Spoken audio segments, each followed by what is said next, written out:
I'm walking a few laps around my apartment complex post-workout. A little bit of a brain fog, trying to get my mind right. Uh, the last few days I've been reading and listening to some stuff about,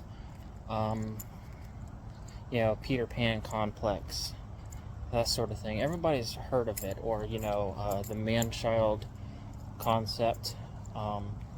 But few people understand that the opposite of a child isn't a healthy, functioning adult.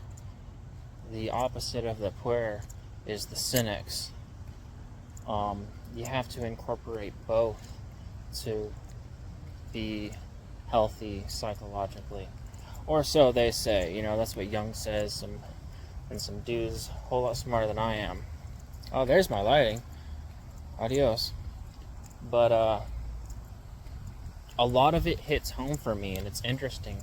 It talks about how situations, jobs, and relationships all feel transitory because you have trouble attaching to them because you feel a superiority to them because of your own egotistical grandeur, which any healthy child has. Any healthy child has this idea that they're special. But I don't know, they say that it's bad when you get old. And having pride, having confidence, that's one thing, but there's a line, and you have to know where that is. And it's just been interesting to read about all that and the effects that it can have on a person who doesn't leave his childhood, and how you will suffer in society if you aren't able to incorporate the cynics and the puer, the adult worldly self with the imaginative, creative, and playful self.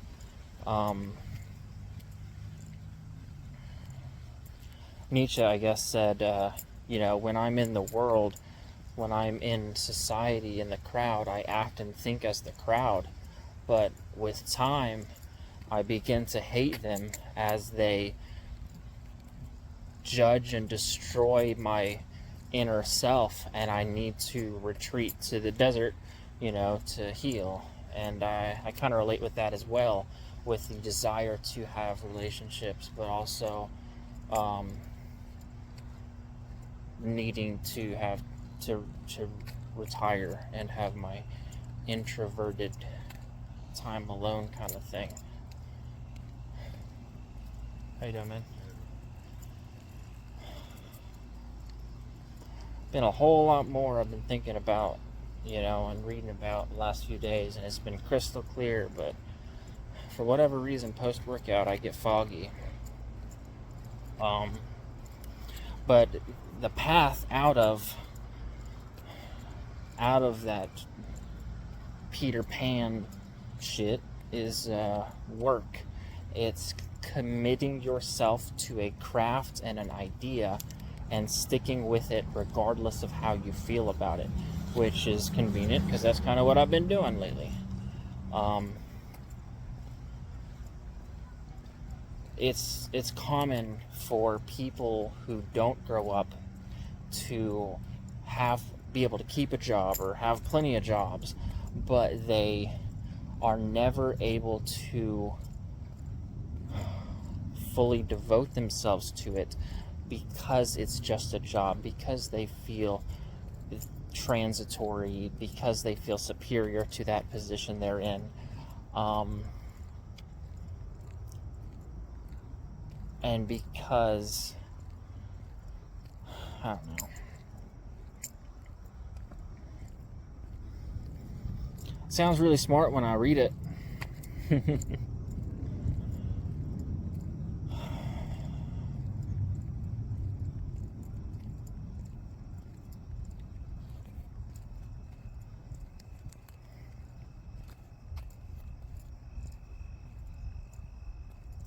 I guess I'm doing one more lap. I'm gonna hit pause and gather my thoughts. I'll be right back. I might start doing that more often, because every time I end a video, more things occur to me. I started thinking about Diogenes for whatever reason, the cynic, thinking about how he would intentionally put himself in embarrassing situations. He would dress and act a certain way to receive ridicule on purpose, I guess, to prove to himself that he didn't care what other people think.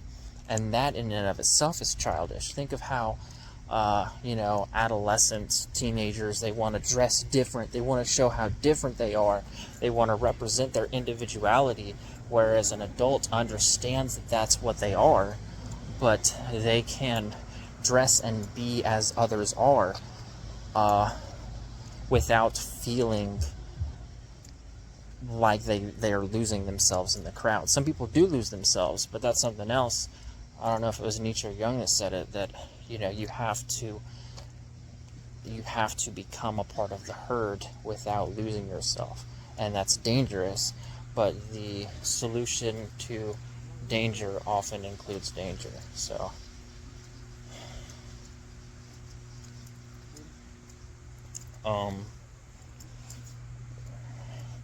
makes me think about in the past how there have been many times where I was proud to stick out for being myself. I wouldn't intentionally do things that misrepresented how I thought I was or whatever, but I was proud to be myself, knowing that it was going to rise ridicule and have negative social consequences. And I think that's something that I need to let go, because although there is a pride with it, and it does have a sense of, I think that's part of the superiority thing. Alright, I'm hungry as shit, so I'm done now. We'll talk again on Friday, and maybe I'll have something to say.